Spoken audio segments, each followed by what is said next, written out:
और महाकुंभ का महापर्व लगातार जारी है। आज इसका 36वां दिन है। इसकी कवरेज आप लगातार देख रहे हैं गुड न्यूज टुडे पर। अब तक देखिए महाकुंभ में आने वाले और संगम पर पवित्र स्नान करने के लिए आने वाले डुबकी लगाने वालों का आंकड़ा 53 करोड़ के पार पहुंच चुका है। कल रविवार को ही करीब 1,49,00,000 श्रद्धालुओं ने त्रिवेणी समेत तमाम घाटों पर स्नान किया। अब इस महाकुंभ के समापन में केवल 9 से 10 दिन बाकी हैं। वीकेंड खत्म होने के बावजूद महाकुंभ में श्रद्धालुओं की भीड़ कम होने का नाम नहीं ले रही। बढ़ती भीड़ को देखते हुए मेला क्षेत्र में नो व्हीकल जोन को मंगलवार तक बढ़ा दिया गया। महाकुंभ में आने वाले श्रद्धालुओं की भीड़ को देखते हुए सुरक्षा सहूलियत के व्यापक इंतजाम किए गए हैं। रेलवे की तरफ से श्रद्धालुओं के लिए 117 स्पेशल ट्रेनें चलाई जा रही हैं, तो वहीं सुरक्षा के लिहाज से 28 फरवरी तक संगम रेलवे स्टेशन बंद है। इसी बीच प्रयागराज शहर में भीड़ को देखते हुए 8वीं कक्षा तक के तमाम स्कूलों को 20 फरवरी तक के लिए बंद कर दिया गया है, ताकि स्थानीय लोगों को कोई दिक्कत ना हो। प्रयागराज में जगह जगह होल्डिंग पॉइंट्स भी बनाए गए हैं, जहां लोगों को आगे भीड़ कम होने तक के लिए रोका जाता है। इसी बीच महाकुंभ में तैनात किए गए पुलिस अफसरों की ड्यूटी भी 27 फरवरी तक बढ़ा दी गई है, ताकि कुंभ नगरी में कानून व्यवस्था और सुरक्षा सुनिश्चित की जा सके। इधर नई दिल्ली रेलवे स्टेशन पर रविवार को हुई भगदड़ के बाद काउंटर से प्लेटफॉर्म टिकट की बिक्री 26 फरवरी तक के लिए बंद कर दी गई है।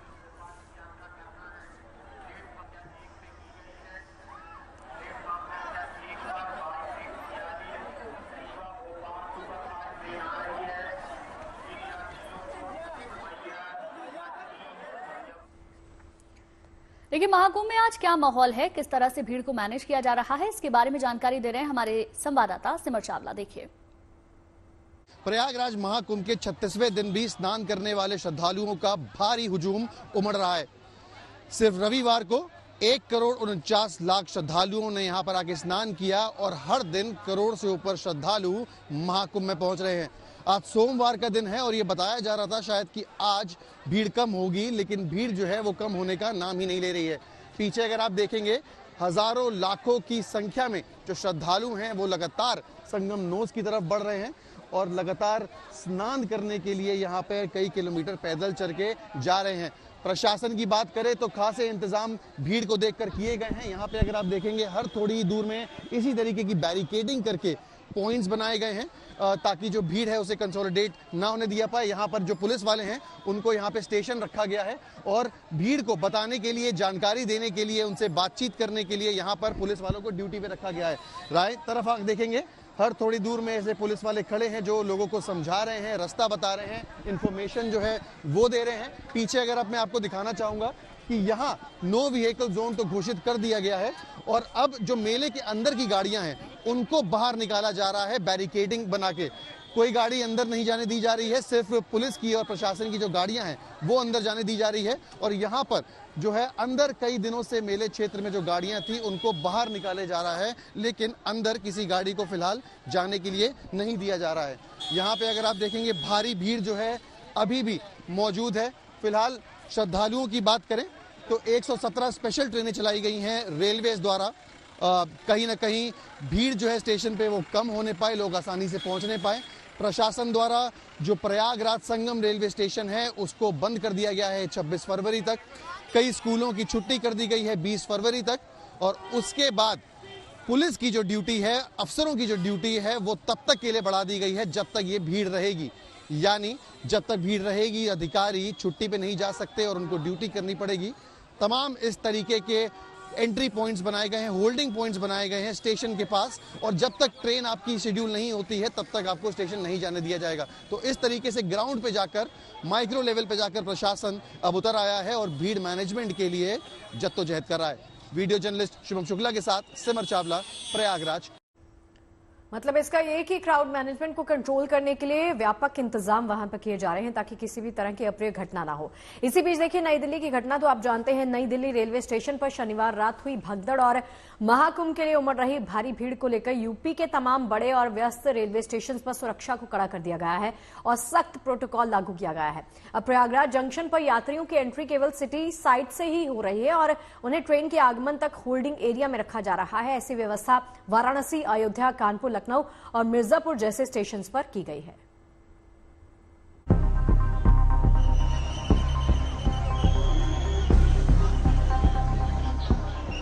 नई दिल्ली रेलवे स्टेशन पर शनिवार को मची भगदड़ के बाद रेलवे प्रशासन से लेकर केंद्र सरकार और उत्तर प्रदेश की योगी सरकार पूरी तरह से अलर्ट मोड पर है। अब फिर से इस तरह की घटना ना हो, इसके लिए सावधानियां बरती जा रही हैं। हादसे के बाद रेल मंत्री अश्विनी वैष्णव ने तत्काल 3 बड़े फैसले लिए।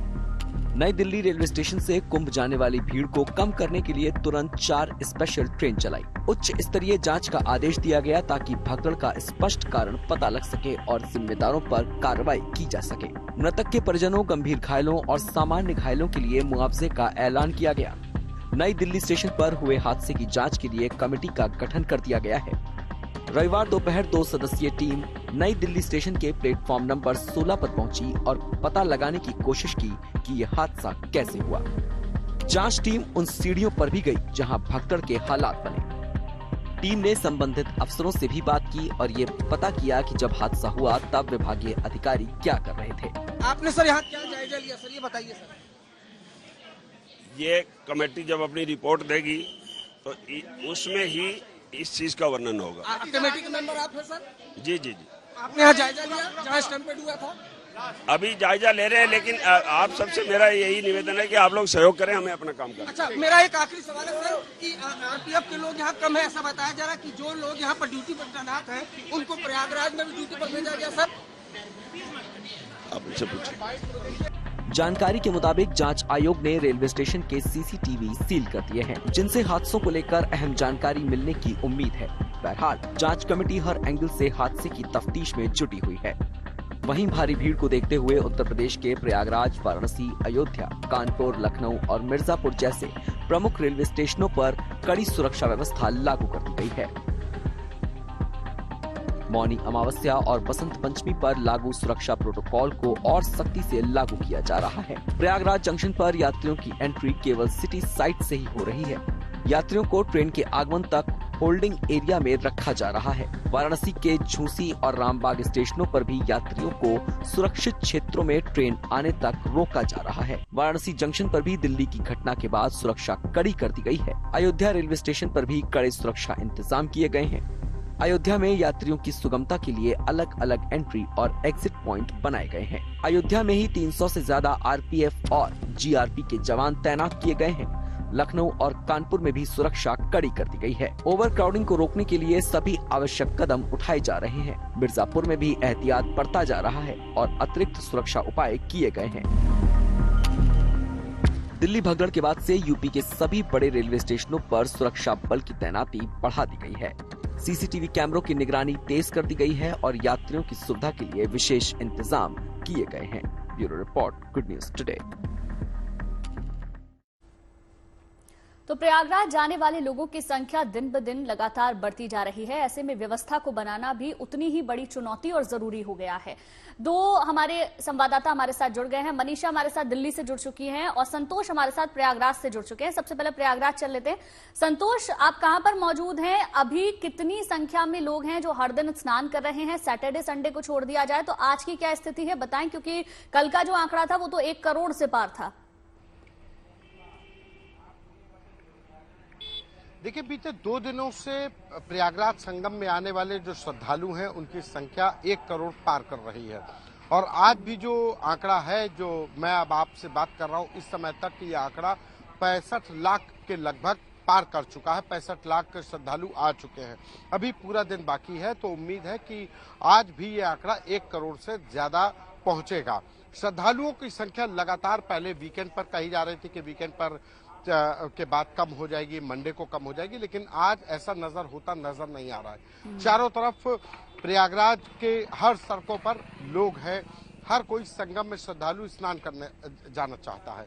अब एक दूसरी तस्वीर भी दिखा रहे हैं कि भीड़ तो है, भीड़ उन जगहों पर, चाहे रेलवे स्टेशन, बस स्टेशन या प्रयागराज की सड़कें, लेकिन इसी मेला क्षेत्र का एक ऐसा भी इलाका जो कभी जगमगाया करता था, जहां पर तमाम महामंडलेश्वर शंकराचार्य के आश्रम होते थे, वहां पर अब कुछ नहीं है। मैं इस जगह पर मौजूद हूं और अब तस्वीरें आपको दूर तक सिर्फ उनके आश्रम का जो ढांचा है वो खड़ा है। लोग पहले यहाँ पर आते थे, लेकिन दूर दूर तक अब ये, चूंकि बसंत पंचमी के स्नान के बाद तमाम अखाड़े जा चुके हैं, उसके बाद माघी पूर्णिमा का स्नान आया तो उसमें कल्पवासी जा चुके हैं और ये दूर तक आपको ये तमाम अखाड़े हैं।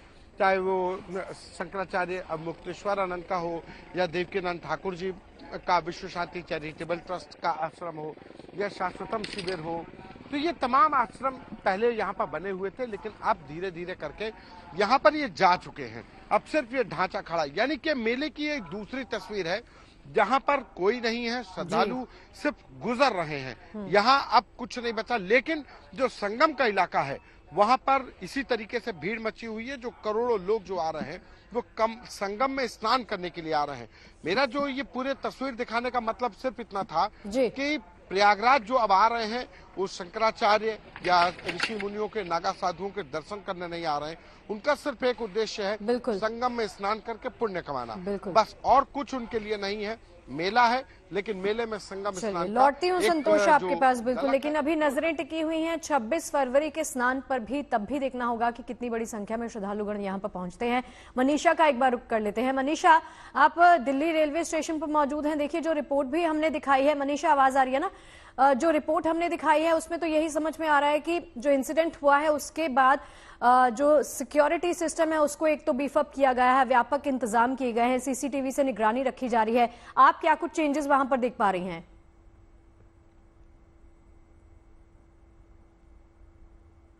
बिल्कुल शगुफ्ता, शनिवार के रात के बाद ही यहाँ पे जो है, अगर आपको मैं पुलिस की तैनाती की बात करूँ तो सीआरपीएफ के जवान भी आपको नजर आएंगे और जगह जगह आपको टीटी भी नजर आएंगे, क्योंकि जैसे कि ये चीज की घोषणा पहले ही हो गई है कि 26 फरवरी तक जो है प्लेटफॉर्म टिकट जो है बंद कर दी गई है। तो आप देख सकते हैं कि अभी भी यहाँ पे आपको लगातार भीड़ लोगों की नजर आएगी। जितने भी जनरल की टिकट लेने वाले लोगों की भीड़ नजर आ रही है, लेकिन प्लेटफॉर्म के लिए बंद कर दी गई है। लेकिन साथ ही साथ अगर मैं सुरक्षा के इंतजामों की बात करूँ तो यहाँ पर लोगों को काफी ज्यादा दिक्कत हो रही है। वो दिक्कत इसलिए भी हो रही है क्योंकि प्लेटफॉर्म में अब वो लोग नहीं जा सकते जब तक उनके पास टिकट्स ना हो। तो आप देख सकते हैं कि जगह जगह आपको इस तरीके के, मतलब यहाँ पे आपको टिकट्स चेक करने के लिए टीटी की तैनाती जो है वो नजर आने वाली है। अभी वैसे तो स्पेशल ट्रेन जो है वो रात की है प्रयागराज की, लेकिन दिन के समय भी एक ट्रेन जो गया जाती है महाबोधि, अगर मैं उसकी बात करूँ तो प्लेटफॉर्म में अब किस तरीके का नजारा है? भगदड़ कम है, कैसा है? नहीं, अब तो नॉर्मल है, कोई वो नहीं है। अब सुरक्षा के इंतजाम जिस तरीके से किए गए तो बिल्कुल आप देख सकते हैं कि किस तरीके से पुलिस की तैनाती जगह जगह इस तरीके के बैरिकेड्स लगाए जा रहे हैं, क्योंकि बेहद शनिवार के बाद हालात इतने ज्यादा खराब हो गए थे कि सुरक्षा बेहद अब इन लोगों के लिए जरूरी बन गई। तो इस तरीके के आपको सीआरपीएफ की बात करो, चाहे सीसीटीवी से निगरानी की बात की जाए या टीटी के थ्रू टिकट चेक करने की बात की जाए, वो लगातार शगुफ्ता की जा रही है। और आपको एक तरफ से मैं यहाँ पे भी दिखाना चाहूंगी आपको जगह जगह यहाँ पे किस तरीके के, हालांकि रात के लिए जो है स्पेशल ट्रेन जो है वो निकाली गई है, तो लोग अभी से जो है इंतजार कर रहे हैं काफी ज्यादा मात्रा में। लेकिन फिर भी अगर सुरक्षा की बात करूं तो जगह जगह इंतजाम इस तरीके से किए गए, चेकिंग तुरंत के तुरंत जो है वो की जा रही है ताकि किसी तरीके की कोई दिक्कत अब ना हो। क्योंकि 26 तारीख तक जो है प्लेटफॉर्म टिकट तो बंद करिए, लेकिन महाशिवरात्रि के लिए जो है लोग सबसे ज्यादा भीड़ महाकुंभ की तरफ जो है वो बढ़ने वाली है। और उसी भीड़ को अभी से मैनेज करने की कोशिश की जा रही है। लौटेंगे मनीषा आपके पास, संतोष का रुख कर लेते हैं। संतोष, देखिए, जब कुंभ की शुरुआत हुई थी 13 जनवरी से, तो उस वक्त लोगों को लगा कि शुरुआत में बहुत ज्यादा लोगों की भीड़ होगी, इसीलिए लोग वहां पर नहीं पहुंचे। हालांकि आंकड़ा तब भी बहुत बड़ा था, लेकिन शाही स्नान के दिन, बाकी के दिन थोड़ा सा नॉर्मलाइज देखने को मिली है वहां पर स्थिति। लेकिन अभी आप चाहे वीकेंड्स की बात कर लीजिए, वीकडेज की बात कर लीजिए, हालात वहां पर दिन पे दिन लोगों की संख्या बढ़ती जा रही है और ऐसे में मैनेज करना इतनी भीड़ को और बड़ी चुनौती हो रहा है। मेला क्षेत्र में आप व्यवस्थाओं में क्या बदलाव देख रहे हैं? देखिए, मेला क्षेत्र की व्यवस्थाओं की बात करें तो जो मेला क्षेत्र है वहां पर पहले वीकेंड पर यानी सैटरडे संडे को नो व्हीकल जोन डिक्लेयर किया गया था, यानी 2 दिन के लिए। लेकिन भीड़ आ रही है, रोजाना 1 करोड़ लोग आ रहे हैं, तो अब ये जो नो व्हीकल जोन जो डिक्लेरेशन था ये एक्सटेंड कर दिया गया ट्यूसडे तक के लिए, यानी कि 2 दिन तक नो व्हीकल जोन रहेगा, वहां पर कोई भी गाड़ी नहीं आ जा सकती है। दूसरी तरफ संगम जो स्टेशन है, प्रयागराज जंक्शन के अलावा जो संगम स्टेशन है उसको 26 फरवरी को महाशिवरात्रि का अंतिम अमृत स्नान है महाकुंभ में, उसके बाद समापन हो जाएगा 26 फरवरी को। लेकिन 28 फरवरी तक के लिए ये पूरा जो संगम स्टेशन उसको बंद कर दिया गया है। जो प्रयागराज जंक्शन की तरफ जाने वाले जो लोग हैं, यात्री हैं जो वापसी कर रहे हैं, उनको होल्डिंग एरियाज में कल शाम से ही रोका जा रहा है। उनको खुसरोबाग एक इलाका है वहां पर लोगों को रोका जा रहा है। तो क्राउड मैनेजमेंट की लगातार कोशिश की जा रही है। लोग एक उम्मीद जताई जा रही थी कि मौनी अमावस्या पर जब हादसा हुआ यहाँ पर तो उसके बाद लोगों की भीड़ में थोड़ी कमी आई, वो लोग कम आने लगे। लेकिन जैसे जैसे मौनी अमावस्या के बाद बसंत पंचमी का स्नान आया और बसंत पंचमी के स्नान के बाद एक उम्मीद जताई जा रही थी कि अखाड़े चले जाएंगे तो ये भीड़ और भी कम हो जाएगी। अच्छा संतोष, एक और मेरा सवाल ये है कि वहां पर अलग अलग पॉन्टून पुल बनाए गए हैं, तो लोग जब वहां पर पहुंच रहे हैं, प्रयागराज संगम स्टेशन तो बंद कर ही दिया गया है, लेकिन जो लोग नैनी से आने वाले हैं, अरेल की साइड से आ रहे हैं, जो प्रयागराज जंक्शन पर पहुंच रहे हैं, तो क्या लोग संगम नोच पर जाने की अभी भी होड़ में लगे हुए हैं या फिर जो जिसके नजदीक घाट है वहीं पर ही स्नान कर रहे हैं? देखिए, होड़ तो संगम पर ही स्नान की मची हुई है, क्योंकि कानपुर से, अयोध्या से या पटना से या हरिद्वार से जो लोग आ रहे हैं उनके यहाँ पर भी गंगा है, लेकिन उनको गंगा में स्नान करने की ललक नहीं है, उनको तो संगम में स्नान करना। यही वजह है कि संगम पहुंचने के लिए ये होड़ मची हुई कि गंगा यमुना सरस्वती का जो संगम होगा वहां पर डुबकी लगाएंगे तो ज्यादा पुण्य मिलेगा। गंगा स्नान के लिए यहाँ पर नहीं आ रहा, न कोई यमुना स्नान के लिए आ रहा है, जो आ रहा है वो संगम स्नान के लिए। और यही वजह है कि संगम नोस पर जो संगम का इलाका है, जो चाहे अरेल में बनाया गया घाट हो, चाहे झूसी की तरफ बनाया गया घाट हो, जहां से लोगों को स्टीमर से ले जाया जा रहा है, तो वहां पर भीड़ इसीलिए बढ़ी हुई है क्योंकि संगम में स्नान की ललक है और संगम में स्नान की ललक ही लोगों की भीड़ को लगातार बढ़ा रही है।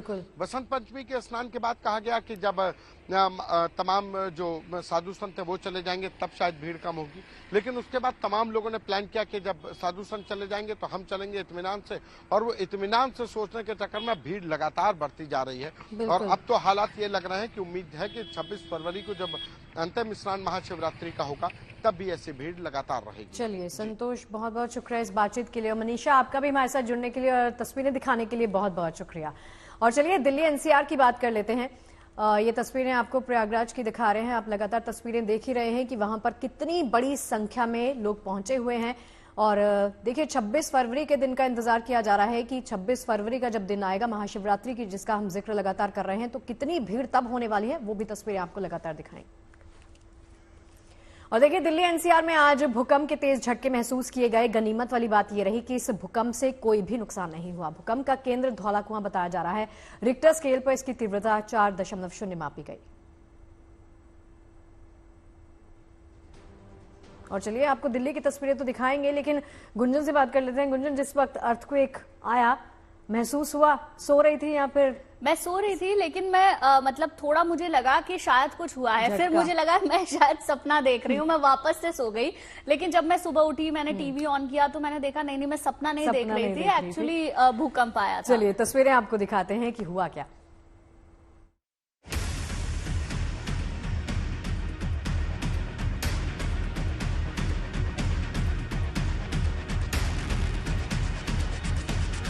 दिल्ली एनसीआर में आज दिन की शुरुआत भूकंप के तेज झटकों के साथ हुई। सुबह करीब 5:36 पर धरती हिल उठी और कुछ जगहों पर तेज धमाके जैसी आवाज भी सुनाई दी। ये झटके इतनी तेज थे कि मकान हिलने लगे और सहमे हुए लोग घरों से बाहर आ गए। भूकंप का केंद्र दिल्ली में धौलाकुआं के पास साउथ कैंपस था। ये केंद्र जमीन से करीब 5 किलोमीटर नीचे था। रिक्टर स्केल पर इसकी तीव्रता 4 थी। दिल्ली के साथ साथ ये झटके नोएडा, गाजियाबाद और गुड़गांव तक महसूस किए गए। जो लोग ऊंची इमारतों में रहते हैं उन्हें ये कंपन ज्यादा महसूस हुई। बहुत तेज गति से भूकंप है। मैं नींद में सो रहा था, एक झटका लगा और गेट सब भी हिलने लगा। उठ के बैठे थे, इतना तक भूकंप आया कि हम बिल्कुल हिल गए तो हमने बच्चे उठाए और बच्चे उठा के तुरंत हम बाहर निकल के आए। मैं सो रहा था, मैं थोड़ा हल्का हिल रहा हूँ, मेरे को लगा कि ये ज्यादा नहीं 2 सेकंड 2.5 सेकंड के आसपास हुआ होगा। इतना खड़ा था जी उस टाइम पे, वो कुछ काम कर रहा था, तेज झटका सा महसूस हुआ, फिर जल्दी कमरे से निकला, तब तक वो शांत हो चुका था। 2 सेकंड का था कम से कम। जानकारों के मुताबिक जमीन के अंदर टेक्टोनिक प्लेट्स के आपस में टकराने से भूकंप के झटके महसूस होते हैं।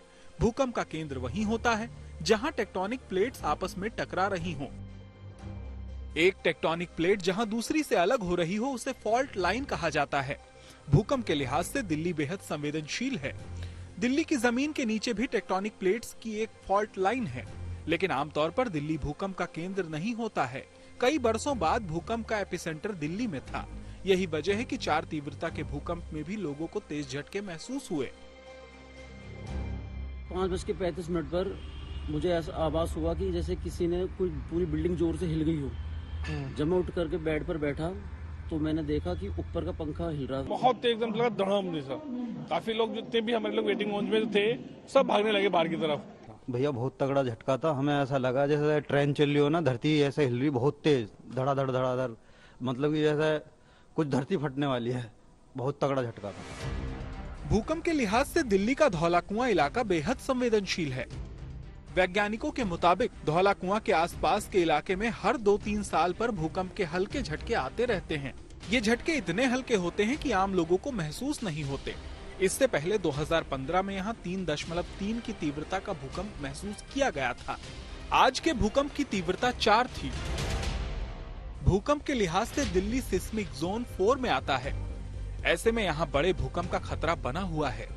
जानकार बताते हैं कि छोटे झटके कई बार बड़े भूकंप की आहट भी हो सकते हैं, लेकिन गनीमत की बात यह है कि दिल्ली अब तक इस खतरे से महफूज है। आज के झटकों से भी कहीं कोई नुकसान की खबर नहीं है। जरूरत सिर्फ इस बात की है कि भूकंप को लेकर एहतियात बरते जाएं, ताकि अगर भविष्य में कोई भूकंप आता भी है तो दिल्ली एनसीआर को कोई नुकसान न हो। Bureau report, good news today. देखिए, भूकंप के लिहाज से दिल्ली संवेदनशील रहा है। क्या ये भूकंप किसी बड़े खतरे का संकेत है? देखिए इस पर एक्सपर्ट्स का क्या कहना है।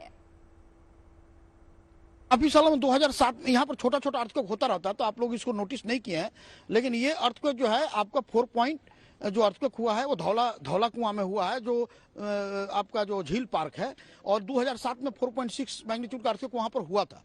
तो इसलिए ये बहुत से अर्थक्वेक 420 अर्थक्वेक 1990 से उस जोन में हो रहा है, और इसलिए इसे कोई नई इसमें कोई घबराने का नहीं है। ये सेस्मोजेनिक जोन है। वहाँ प्लेट कोलिजन जो है वो हिमालयन के बेल्ट में यहाँ से 300 से 400 किलोमीटर दूर है। कोई जो वोल्केनिज्म नहीं है, कोई प्लेट सबडक्शन नहीं है, प्लेट कोलिजन नहीं है। इन सिटू मटेरियल हेट्रोजेनिटी से हुआ, जैसे कि सब सरफेस जहाँ पर रॉक मटेरियल है उसमें कोई वीक हेट्रोजेनिटी, जैसे कि पानी हुआ या फ्लूइड हुआ, उसे यदि करके कोरोड करता है तो रॉक वीक होकर टूट जाता है। तो ये टूटना लाजमी था। 4 पर टूट गया तो अच्छा है, क्योंकि 4.6 तक टूटा है वो रीजन, तो आज 4 पर टूटा है। थोड़ा सैलो था 5 किलोमीटर, इसलिए परसेप्टेबल शेकिंग था। अब देखिए, भूकंप के आते ही सबसे पहली प्राथमिकता, आपकी प्रायोरिटी क्या होनी चाहिए? जान आपको बचानी चाहिए और जान माल की सुरक्षा होती है, यही कहते हैं एक्सपर्ट्स भी। तो भूकंप आने पर खुद को सुरक्षित कैसे रखना चाहिए, क्या करना चाहिए, क्या आपको नहीं करना चाहिए, आप आइए विस्तार से आपको समझाते हैं। देखिए, घर, दफ्तर या इमारत में अगर आप मौजूद हैं तो तुरंत बाहर निकलिए और खुले में आ जाइए। एक्सपर्ट्स कहते हैं भूकंप के दौरान खुले मैदान की तरफ आपको भागना चाहिए। बिल्कुल, इमारतों, पेड़ों, ओवरपास और तारों के पास या नीचे आपको नहीं रुकना चाहिए। भूकंप के दौरान लिफ्ट का इस्तेमाल बिल्कुल भी ना करें। देखिए, ऐसे जो हालात होते हैं इसमें आपको सीढ़ियों का सहारा लेना चाहिए। घर के दरवाजे और खिड़कियों को आपको खुला रखना चाहिए। घर के सभी बिजली स्विच को ऑफ कर देना चाहिए। ऊंची इमारतों में फंसे हैं तो किसी मेज, बेड या मजबूत चीज के नीचे छिपें। देखिए, अगर चलती गाड़ी है, मतलब गाड़ी आप ड्राइव कर रहे हैं, तो गाड़ी को रोक दीजिए, उसमें बैठे रहिए। भूकंप के दौरान अफवाहें बहुत फैलती हैं, र्यूमर्स बहुत फैलते हैं, उन पर आपको ध्यान बिल्कुल नहीं देना है। और देखिए, जापान और ताइवान में भूकंप का सबसे बड़ा खतरा माना जाता है। देखा है कि यहाँ पर कितने कितने बड़े खतरे और कितने कितने बड़े स्केल के अर्थक्वेक्स आए हैं। इन दोनों मुल्कों में कई बार विनाशकारी भूकंप और उसके बाद सुनामी भी आई है। बिल्कुल, तो जिन इलाकों में भूकंप का सबसे ज्यादा खतरा होता है वहां के लोगों के लिए किसी भी झटके या अलर्ट के लिए पहले से ही तैयार रहना सबसे अच्छा है। आइए आपको बताते हैं कैसे जापान और ताइवान भूकंप से लड़ते हैं। और देखिए, भूकंप से निपटने के लिए जापान और ताइवान ने सिस्टम को मजबूत किया है। महज 3 मिनट में भूकंप की चेतावनी पूरे देश में जारी कर दी जाती है। निगरानी के लिए खास इंतजाम भी किए जाते हैं। निगरानी के लिए जगह जगह भूकंप के लिए लोगों को अलर्ट किया जाता है। इलाकों में लाउड स्पीकर से अलर्ट किया जाता है। देखिए, भूकंप से बचने के लिए वहां बाकायदा लोगों को ट्रेन किया जाता है। बच्चों को आपदा प्रबंधन की ट्रेनिंग भी पहले से ही दे दी जाती है। वहीं प्राइमरी क्लासेस से ही बच्चों को स्कूल में बचने के तरीके सिखाए जाते हैं। कहाँ आपको छिपना है, खुद को बचाना कैसे है, ये सब सिखाया जाता है। यानी स्कूली इमारतों से निकलने के लिए बच्चों के बीच में एक मॉक ड्रिल भी किया जाता है। अर्थक्वेक से बचने के लिए नई टेक्नोलॉजी का इस्तेमाल भी ये देश करते आए हैं। इमारतों की नींव मजबूत हो, भूकंप में इमारतों पर कोई असर ना हो, इसके लिए स्प्रिंग बेस प्रणाली के तहत इमारतों का निर्माण किया जाता है। बड़े झटके आने पर भी इमारत को नुकसान से बचाना इसकी वजह से संभव हो पाता है। बिल्कुल, देखिए, इमारतों की नींव में ईंटों और सीमेंट का इस्तेमाल नहीं किया जाता है। ट्रेन में भूकंप मापने वाले यंत्र भी वहां पर पहले से लगा दिए जाते हैं। बिल्कुल, जानकारी मिलते ही ट्रेन में ब्रेक लग जाते हैं, भूकंप आने से पहले ही ट्रेन रुक जाती है। और देखिए, ट्रेन पटरी से ना उतरे इसके लिए भी यहाँ पर खास तरह की व्यवस्थाएं की जाती हैं ताकि कोई भी अप्रिय घटना यहाँ पर ना घटे। कश्मीर में बदलाव के लिए भारतीय सेना अलग अलग क्षेत्रों में पहल कर रही है। पुंछ के सुरनकोट इलाके में भारतीय सेना ने फिर पंजाल विंटर फेस्टिवल आयोजित किया। इस फेस्टिवल में कई खेल स्पर्धाओं का आयोजन किया जिसमें युवा खिलाड़ियों ने हिस्सा लिया और अपनी प्रतिभा का परिचय दिया। वहीं भारतीय सेना द्वारा जम्मू कश्मीर के बकटूर में आयोजित विंटर क्रिकेट स्नो टूर्नामेंट सफलतापूर्वक संपन्न हो गए। इस टूर्नामेंट के लिए लोगों में गजब का आकर्षण दिखा। वहीं भारतीय सेना की इस पहल की चारों तरफ प्रशंसा हो रही है क्योंकि इसके जरिए सर्द ठंड में युवा प्रतिभाओं को अपना टैलेंट दिखाने का मौका मिला है।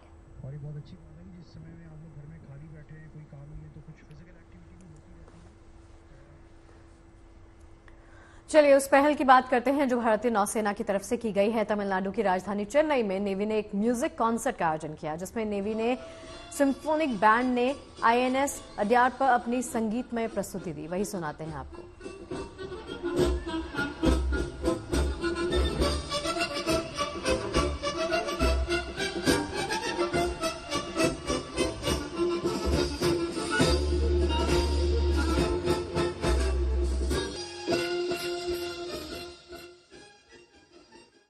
और चलिए अब बात उस खबर की जो दिल्ली विधानसभा चुनाव में बड़ा मुद्दा बना था। जी हां, दिल्ली में यमुना नदी की सफाई का काम तेज कर दिया गया है। उपराज्यपाल वीके सक्सेना ने इसको लेकर एक वीडियो सोशल मीडिया पर शेयर किया। साथ ही सरकार का एक्शन प्लान क्या है वो भी बताया है। यानी यमुना नदी कैसे साफ होगी, इसका पानी पीने और नहाने योग्य कैसे होगा, इसको लेकर सबसे पहले 4 रणनीति बनाई गई है।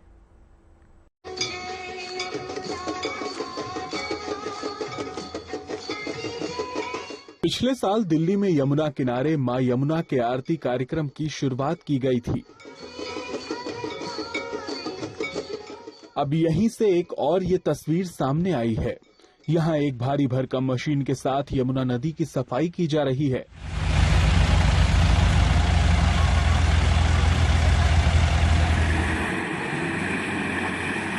इसको लेकर दिल्ली के उपराज्यपाल वीके सक्सेना ने बताया कि एक दिन पहले उन्होंने मुख्य सचिव से बात की थी और इस काम में तेजी लाने को लेकर चर्चा की थी। ऐसे में फिलहाल यमुना की सफाई के लिए 4 प्रमुख रणनीतियां तैयार की गई हैं।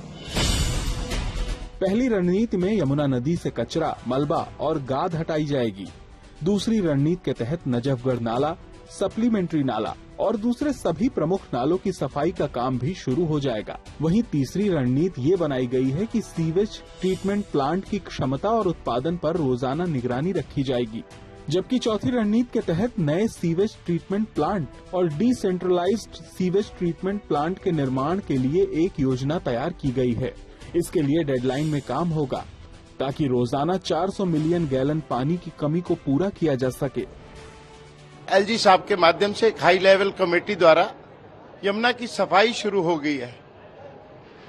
वीड हार्वेस्टर और थ्रैश स्किनर द्वारा यमुना की सफाई में आज जो अभियान चालू हुआ है, ये 4 लेयर में इस प्रोग्राम को एलजी साहब ने स्टार्ट किया है कि आने वाले समय में यमुना जो दिल्ली की आत्मा है, जो दिल्ली का हृदय है, वो दिल्ली वालों के लिए जीवनदायिनी बनेगी और यमुना के जल में हम आचमन भी कर सकेंगे, स्नान भी कर सकेंगे और छठ मैया का त्योहार भी यमुना के तीर पर मनाया जाएगा। फिलहाल सरकार के इस ड्रीम प्रोजेक्ट को पूरा करने के लिए अलग अलग एजेंसियों और विभागों के बीच तालमेल पर जोर दिया जा रहा है ताकि इसके काम में बाधा न आए और यहाँ के निवासियों को साफ यमुना नदी मिल सके। दिल्ली से Piyush Mishra, good news today. अब आपको नवाबों की नगरी लखनऊ लेकर चलते हैं जहां अभिनेत्री भूमि पेडनेकर और अभिनेता अर्जुन कपूर अपनी फिल्म मेरे हस्बैंड की बीवी के प्रमोशन के लिए आए हैं। इस बीच परिवार से लेकर प्यार और कॉमेडी फिल्मों के जॉनर को लेकर दोनों ने खास बातचीत की। सुनिए इस बातचीत में क्या कुछ कहा। अर्जुन कपूर और भूमि पेडनेकर की एक फिल्म आ रही है मेरे हस्बैंड की बीवी।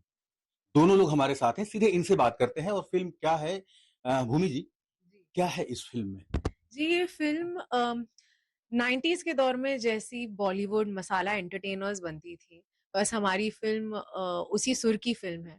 बहुत सारी कॉमेडी है, रोमांस है। एक ऐसी फिल्म है जो आप सब परिवार जाके देख सकते हैं। बहुत समय हो गया है कि ऐसी फिल्में आए थिएटर में, और पर्सनली मुझे कॉमेडिक रोल्स करना बहुत बहुत ज्यादा पसंद है।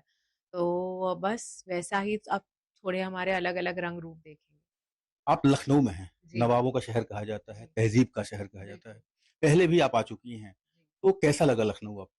जी, मैंने 4 फिल्मों की शूटिंग की है इस शहर में। मुझे हमेशा बहुत ज़्यादा प्यार मिला है इस शहर से, और बहुत प्राउडली कह सकती हूँ कि जब मैंने जिस फ़िल्म की शूटिंग यहाँ करी है, वो फ़िल्म बहुत बड़ी हिट भी हुई है। तो मेरे लिए एक स्पेशल रिलेशनशिप है लखनऊ से। यहाँ का खाना, यहाँ के लोग, अम, यहाँ का लिटरेचर, पहनावा, तहज़ीब, जैसा कि आपने कहा। अर्जुन भी है हमारे साथ। अर्जुन भाई, ये बताइए कि फ़िल्म मेरे हस्बैंड की बीवी क्या है इसमें, और 21 फरवरी को रिलीज हो रही है? सर, अगर आप ट्रेलर देखेंगे तो आप खुद ही जान जाएंगे क्या है फिल्म में। अपने मुंह से अपनी फिल्म के बारे में बात करने में अजीब लगता है, लेकिन रोमांटिक कॉमेडी है। जैसे हम बड़े पर्दे पे कॉमेडी देखना पसंद करते। एक लड़का अपनी एक्स वाइफ से आगे बढ़ के नई शादी की तरफ बढ़ रहा होता है, और उसी समय उसकी एक्स वाइफ उसकी जिंदगी में वापस लौट आती है कुछ सिचुएशन की वजह से। तो सिचुएशनल कॉमेडी है। अब वो लड़का आगे बढ़ पाएगा या उसे पीछे खींच लिया जाएगा, इन दोनों के बीच में जो फंस जाता है वो मेरा कैरेक्टर है। और फिल्म भी उसी को लेकर है कि क्या आप अपने एक रिश्ते को भुलाकर आगे नई जिंदगी बना सकते हैं। अगर वो पुराना रिश्ता लौट आए तो आपकी जिंदगी में क्या क्या हो सकता है। नॉर्मली सीरियस मैटर होता है, लेकिन फिल्मों का वही जरिया होता है कि कॉमेडी के थ्रू आपको एक थॉट दे जाए। तो हमारे डायरेक्टर है मुदस्सर अजीज, जो हल्की फुल्की पिक्चरों में थॉट दे के जाते हैं। उन्होंने हाल ही में खेल खेल में बनाई थी, उसके पहले पति पत्नी, और वो तो वो जाने जाते हैं ऐसे सिनेमा के लिए। तो मेरे हस्बैंड की बीवी भी उसी दुनिया की है। इस वक्त मेरा सपना है कि अगले फ्राइडे जो हमारी फिल्म आ रही है, हम लोगों को एंटरटेन कर पाए, उन तक पहुंच पाए। 21 फरवरी हमारी फिल्म लग रही है। इस वक्त तो पूरा ध्यान क्या होता है ना, एग्जाम की जब तैयारी होती है तो फिर आप ये नहीं सोचते कि नौकरी कब लगेगी, पहले तो आप एग्जाम पास करना चाहते हो। तो इस वक्त दिल, दिमाग, जिस्म, सोल, इमोशन, सब कुछ सिर्फ 21 फरवरी की तरफ है। बिल्कुल वही एक ख्याल है। तो ये जब करेक्ट हो जाएगा फिर आगे की सोच पाएंगे। तो ये थे हमारे साथ भूमि पेडनेकर और अर्जुन कपूर। इनकी फिल्म आ रही है मेरे हस्बैंड की बीवी, 21 फरवरी को रिलीज हो रही है। उसका अनुभव उन्होंने साझा किया। उदय गुप्ता, लखनऊ। चलिए, लंच टाइम में हम आपको अक्सर प्रेरित करने वाले विचार दिखाते हैं। नजर डाल लेते हैं आज के विचार पर। स्वामी विवेकानंद ने कहा है कि सबसे बड़ा धर्म है अपने स्वभाव के प्रति सच्चे होना, खुद पर विश्वास करना।